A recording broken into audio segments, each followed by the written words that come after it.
I am. Well, sailors are out of more compassion than anything else. So your nuttiness attraction is a compassionate nuttiness attraction? Yeah, I mean, I talk to the people that other people won't talk to.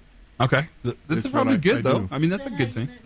That's just straight up sailor talk there. It seems like nothing good could come from the rest of this conversation. Because I feel that we'll have a lot in common, perhaps. If you're nutty and I'm nutty, then we'll be fine. Is this the actual timepiece that you wear when you wear a timepiece? When I scuba dive? Oh, is that what it is? No, I wear this watch. That one. But I got that watch. It was on sale on Amazon. And I really like it. I just can't figure out how to change the time. I can't. I mean, I have. You mean like when you move from time to time? or when the time changes. I don't understand how. It's a watch so advanced, you can't change the time. Please welcome to the stage, Todd Conklin.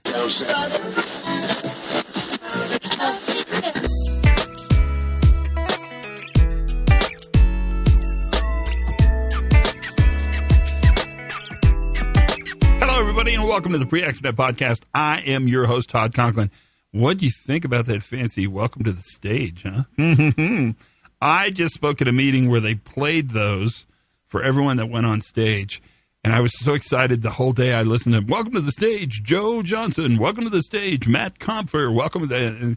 And then when I went up, they didn't play it because I guess I started too early. It's my fault. I can't blame anybody. I started too early with my presentation because, I'm always chomping at the bit. I'm a bit chomperero.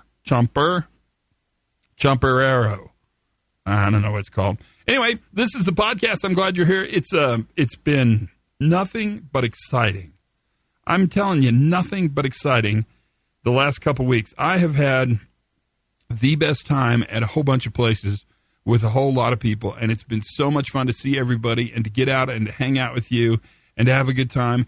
And mostly what excites me, if you must know, and you must know this, is how good the work that is being done is being done. Holy guacamole. It's remarkable. It's hard to measure stuff that doesn't happen, but I'm willing to bet you pretty good dinero that a lot of stuff is not happening because of the work you're doing. And that, my friends, is really important that we celebrate. I don't think we get enough time. But in the midst of the celebration, there are those catastrophic failures, and I've been working on some of those as well. And they're hard because you're not going to make it. Somebody didn't make it. Something bad, the worst possible thing that could happen happened. And in the midst of that, it becomes important for us to understand the value of really two things: restoration, that our job is to restore, and the important point that we can't meet pain with pain. I mean, making people feel worse doesn't make things better. It just doesn't. Growing and learning and improving is really our watchword. Good work done well for the right reasons. That's what we do. Good work done well for the right reasons. There's a whole safety moment about that. You might have heard it. I think it's a really important way to think about what success looks like. Good work done well for the right reasons. If that's our test, then that's the test we want to pass. And that's what we do. That's in fact, the work we do. And for me, it's never better than when I have a great experience or even a sub-great experience when I'm out, doing the stuff we do. Mostly what I want to do is lay around and eat candy. That is kind of my ultimate goal for everything. I don't get to do it that much, but I try. I mean, that's what I want to do. That's where I want to be in this equation, on the candy eating side of the equation. That's my goal. Yes, my goal. Okay, so today's podcast, I should get into it because it's a little longer, is two of the greatest people in the whole world. You're going to love them. It's Mark Homeyer and Ted Finley. Now, Mark is a vessel master. He's a boat captain. Actually, so is Ted. Mark really is just a super impressive human being, and I've wanted to get him on the podcast forever, but he's always been somewhat hesitant. And so Ted and Mark came to Santa Fe for a little visit with their families, and we had a marvelous time. Couldn't have had more fun. I mean, seriously, if you'd have make us have more fun, I don't think we could have squeezed it in. But we sat down and did a podcast, and so you're going to hear really Mark Homeyer and Ted Finley and myself just kind of talking about the world. Now, Ted is the world famous Tugboat Ted. He's a safety guy who works with Ship's Assist, I believe is how they call it in the business. You and I would call it tugboats. And we're just going to have a conversation, and you're invited. You heard part of it because pretty much what you heard in the intro is what's going to happen. But now I want to take some time and let you listen to the rest of it. So without any further ado, sit back and relax. This is the Pre-Accident Podcast with Mark Homeyer and Ted Finley. Tugboat Ted and Captain Mark. Here we go, boys. Climb aboard.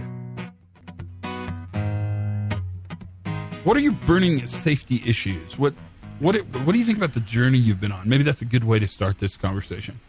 Well, take it away, Ted. For me, I guess I'm having some ideas or issues around people following procedures and not following procedures. And I know my crew doesn't follow procedures, and they've told me that for years. Right. And I get that. Right. And I'm kind of okay with that. But that's but there's some things that simply need to be done. And I had a discussion with Bob Edwards about lockout tagout. Right. That's procedure, right? Isolation, right? It's, there's if it goes wrong, it goes terribly wrong. And I've had known 2 people that have died from lockout tagout issues. So there's a personal piece for me. Right.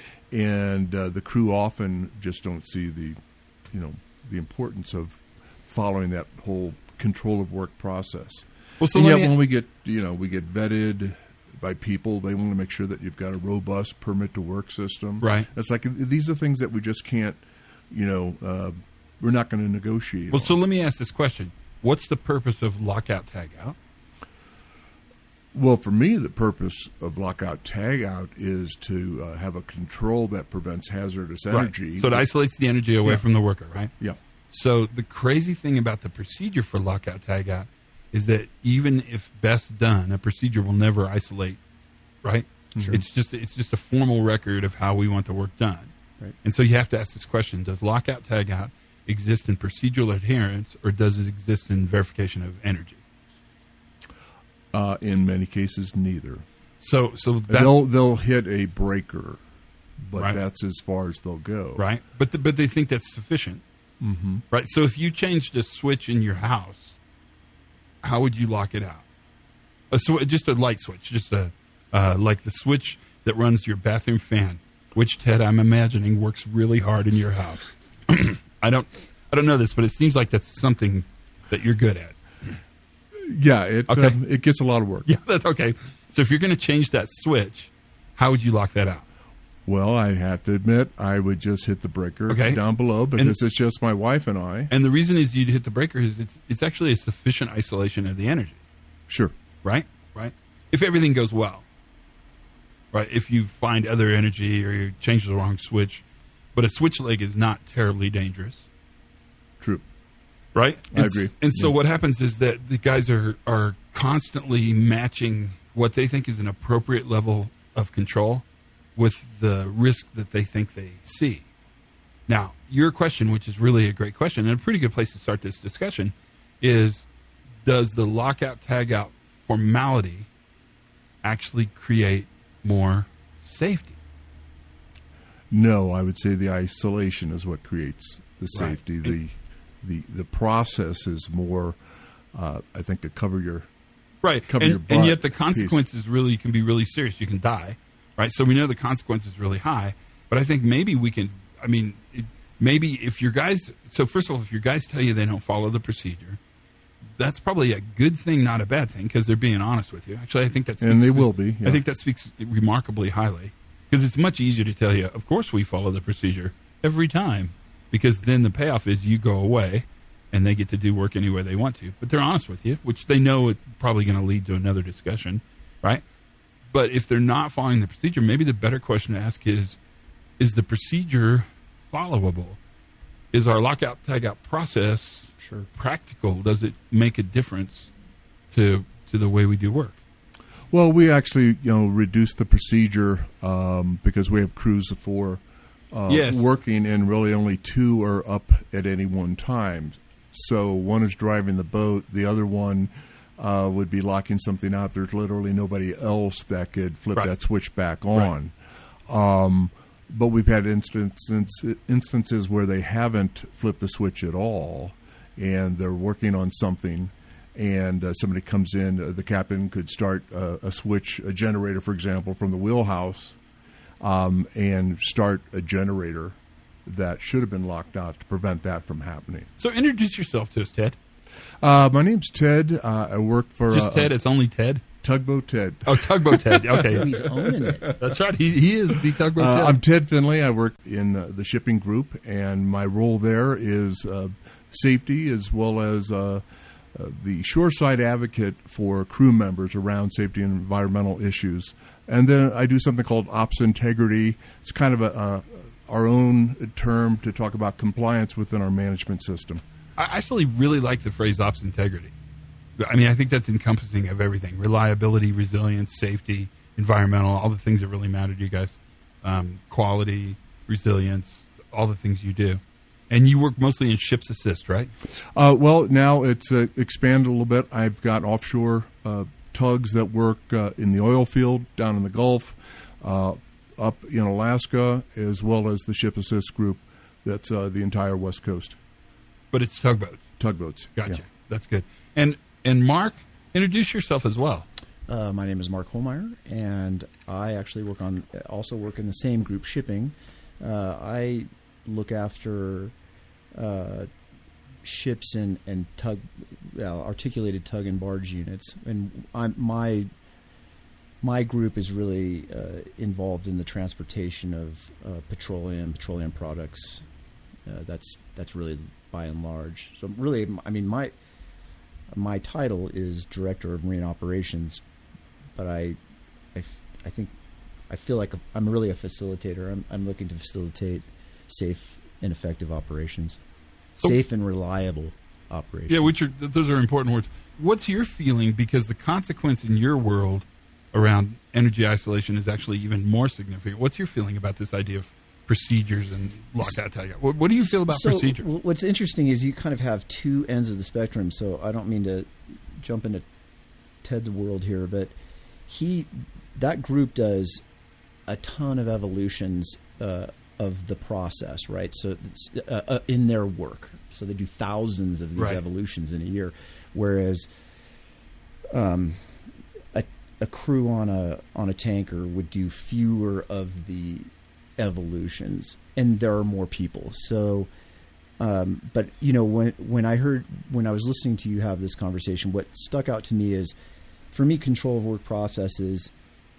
I think the thing I like, you know, we could parse the words of it, but what always comes to me about control of work processes is if they are in fact doing them prior to executing the work, then for me, the thing that's valuable is it slows them down in the execution of the work, right? So it provides this time for them to kind of soak on it before they do it. And I have to say, I believe that by and large, much of what we do, the guys are actually executing like lockout, tag out, or work from height, or hot work permitting, job safety analysis type stuff is happening prior to work, by and large. I mean, I would say that's, yeah. It seems that safety in the maritime industry is different than safety in other industries, and it's because there's and correct me if I'm wrong on this, but there's a strong sense of independence, and crews really are identified as kind of the survival unit. They work by crew. Like in my observation, the most important safety culture influence on board a vessel is the master, is the captain, right? They sort of create a culture by which operational integrity and operational discipline happens. And so you really trust the crew to make adaptive decisions in real time in highly variable conditions successfully. And it sounds like mostly what happens is they're successful, right? Oh, yeah, we have a super high success rate. Yes. So why? What makes them so successful? Ooh. Oh, great. Well, This was a hard question. it really? is. It is. So let me rephrase it and ask it harder. Can I ask it harder? Yeah, make it harder. Okay, please. what's happening when nothing bad's happening? The same work for us, yeah. Yeah. I mean, Well, they communicate really well with Okay. one another. I mean, the crews on the ship assist boats in particular, because they've been on those vessels for so long, they can tell if somebody's eyebrow raises, what that means. So there's these really nuanced, subtle signals that they can give each other. So they're reading from the same sheet of music, if you will. And I think that verbal and nonverbal communication between them really is helpful. So lots of those value-based trust and relationship building stuff, that's happening kind of at a nonverbal level, and it's this real intensity of the crew. What's changed since you guys have started looking at safety through kind of the new view? Or has it changed? Maybe is a better question. Well, I think there's more the crew that are willing to have conversations about what really happens on the vessel. Part of that is my time with them first as a survival trainer.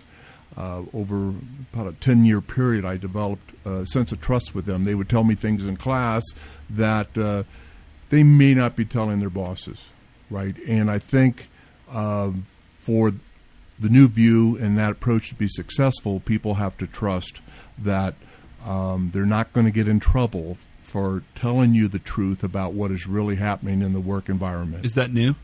I think it's new. Well, it's grown, that ability of the rest of the crew to be comfortable to say those words, to talk about the work that they do. How do you build that trust, though, when you send out vessels every day? I mean, they're out there all the time. Once they sort of leave shore, they're no longer under the tutelage of, senior leadership, I guess, is a good way. I don't know how else to say that, right? How do you establish that trust that what you need to have happen is happening, right? Because to me, that question, what's happening when nothing bad's happening, in your industry, a lot of people are working really hard to ensure nothing bad happens. Because I think what you bring to the table is really three forms of safety. You have all the classic industrial safety, don't cut your hand, right? Don't trip, don't fall, don't hurt your back. Then you've got all, like, Mark, your guys have all this pretty high-level process safety stuff. Sure. Well, actually, the tugboats have all the process safety as well, right? Super strategic. You have to manage for resilience. You're building stuff so that it fails safely. You create that. And then you have the third option, which I think is really interesting, which is this whole notion of maritime safety, right? Which is a big part of it. That is a huge part of successfully operating a vessel. So you're managing really three very distinct forms of safety, and you're doing it based upon building, I guess, capacity in the crew, and then sending the crews out to do their work on their own. Right? Fair enough? Am I freaking you out? No one's ever said this before? You're looking at me like I don't have mirrors in my house. It's just my observation. I could be wrong. I think you're spot on. I think what Ted said about trust, certainly trust is a big part of it. Also, I think a desire to learn. As soon as and this is an evolution. I mean, we've been at this for, we're getting close to 10 years, I think. Yeah, just about. And I think it's a lot of it is getting people to trust you and making them understand that what we want to do is learn and grow, right? When we fail, because we know we're going to fail, what's going to keep us safe, and is that enough? You know what I mean? Are we do we have the processes? Do we have the capacity to fail safely? What do those conversations look like for you guys on a normal basis? Because you have them all the time. I mean, other organizations look to you to understand this notion of safe and reliable performance. Well, actually, to be honest with you, I look to the crews to perform the work safely. I don't need to tell them how to do the work safely. I think what I need to do is adjust to some extent, to adjust the black line to more run closer to the blue line for me. I think that's where it's at for us. Which is almost exactly opposite of how we started this conversation, because we started the conversation saying we want practice to look like the process, but now you're telling me that you really work at looking at making the process reflect the practice. Is that fair? Well, I think that's where I'm leaning, but I always get pushback from other shoreside managers around that the procedures are sacrosanct, that it must be done this way. Right. And I recognize that it's not done this way because it can't be done this way. It can't be done that way. And so it's important for me to listen to the crew to find out, so what are your challenges? What sorts of things would keep you safe? So if we come back to the idea of lockout tagout, for me, not knowing any of the external contributing factors would be a lock is, to me, the safest way to isolate that particular equipment, or a blank and tagged out. But for a person working by themselves, and I have to admit myself, changing that light switch in my house, the lock doesn't mean anything. Right. Because I'm comfortable in knowing that somebody's not going to come in and hit that switch while I'm working on it. And, assuming that all the secondary sources of power or energy have been secured.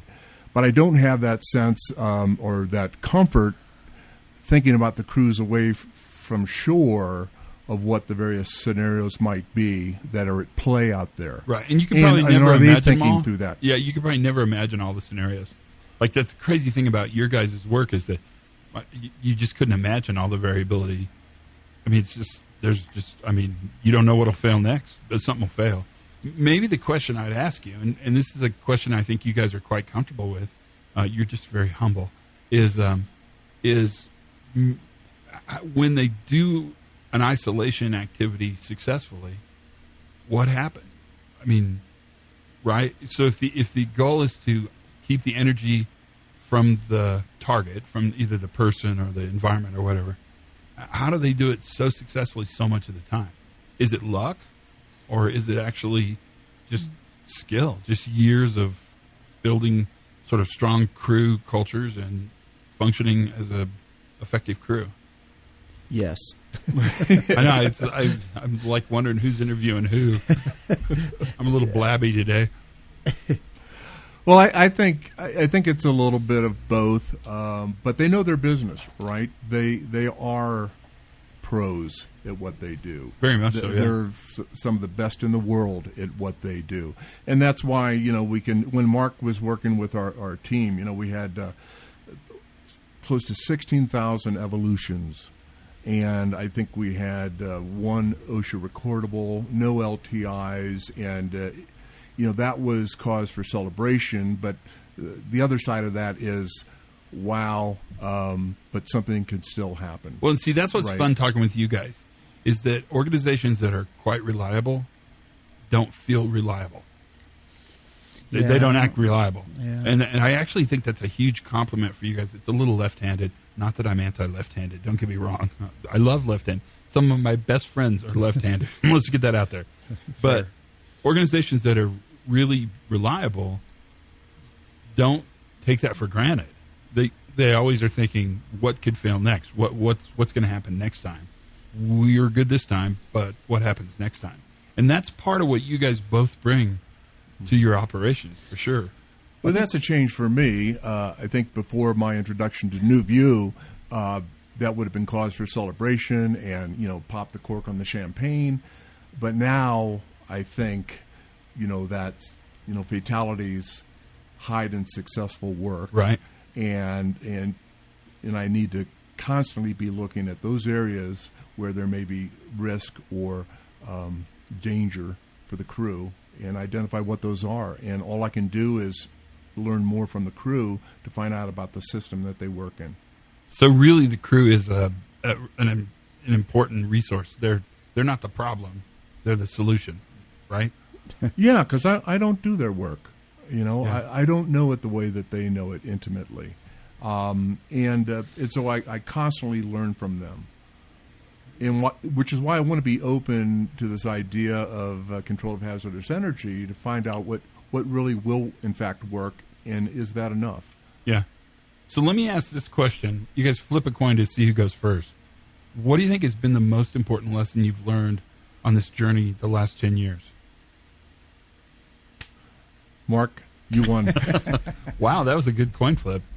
The most important... Yeah, in this last 10-year journey, I bet you've learned a ton of stuff. What's had the highest resonance with you? Oh man, there's probably 10 different. I think for me, understanding or getting a better understanding of what safety actually is for me, which is sort of a dynamic. It's sort of dynamic, and it's never. You're never there, right? You never arrive. I think learning to listen to the crew for the answers to how to be safer, which I think is counterintuitive. As I think it's easy to. I know that sounds very dummied down and simplified, but the crew's that's where the juice is. That's where the path to the promised land is listening to what they're telling you, and getting right up next to them and being right there with them, and getting them to trust you, to tell you where the gaps are that they feel that they're vulnerable at. And so I guess I'm sorry, Todd, I don't know that I'm giving you. No, I think it's quite good. It's quite good. For me, I just want to back up because you asked a really important question at the beginning, which is, I think, where I'm spending a lot of my time and where my team spends a lot of time, and I work to focus on, is places where I'm not as caught up in slips, trips, and falls. I'm really caught up in things that can cause major catastrophes, and focusing my team, our team, in how do we get to looking at those things real seriously. And that's where Has that been hard? I think it's easy to get distracted by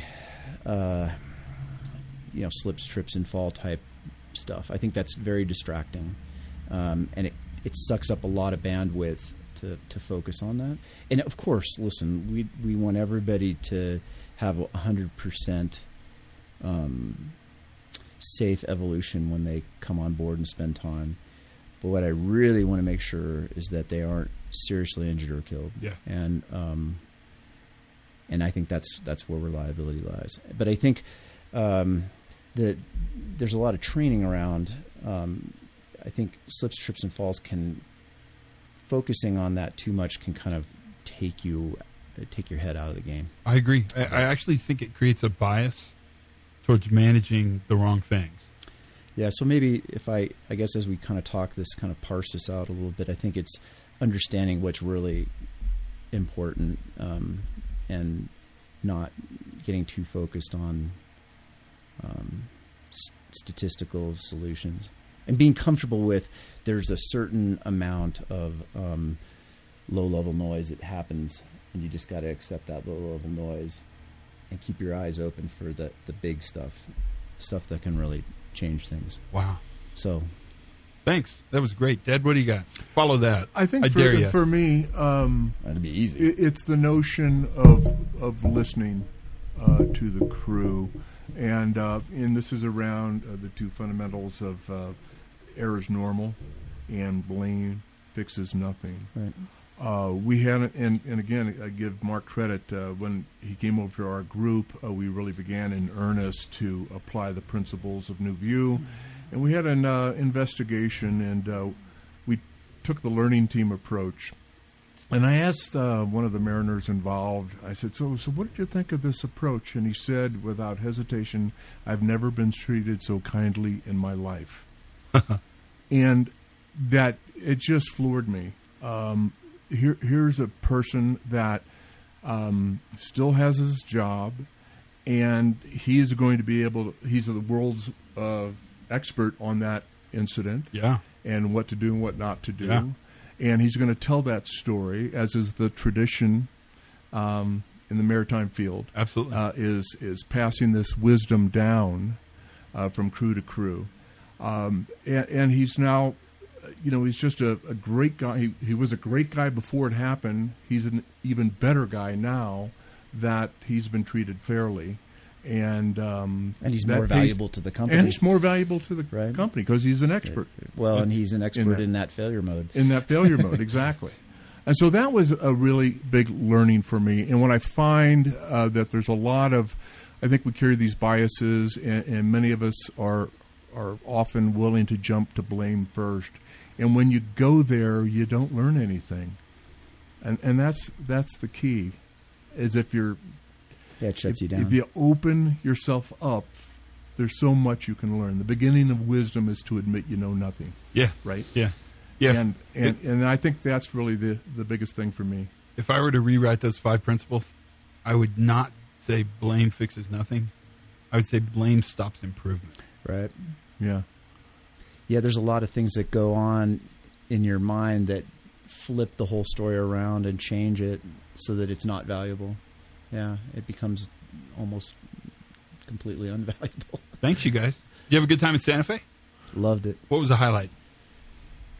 The pet parade. I think the pet parade is a highlight. I'll give you that as well. Quesadilla at Pasquale's. You had an entire case of Diaz? Yeah. Not just one Diaz, you had a case of Diaz.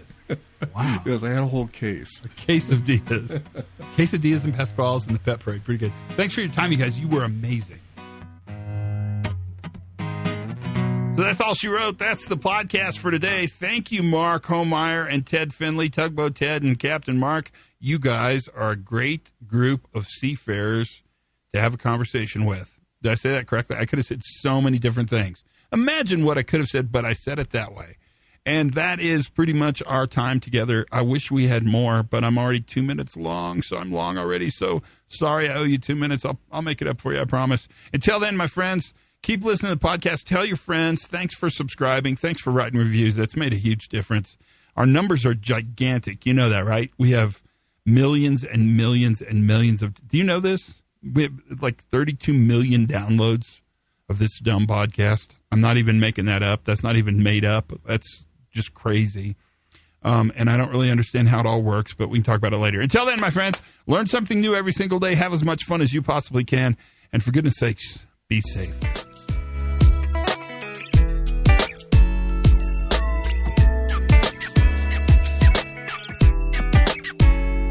Please welcome to the stage Todd Conklin.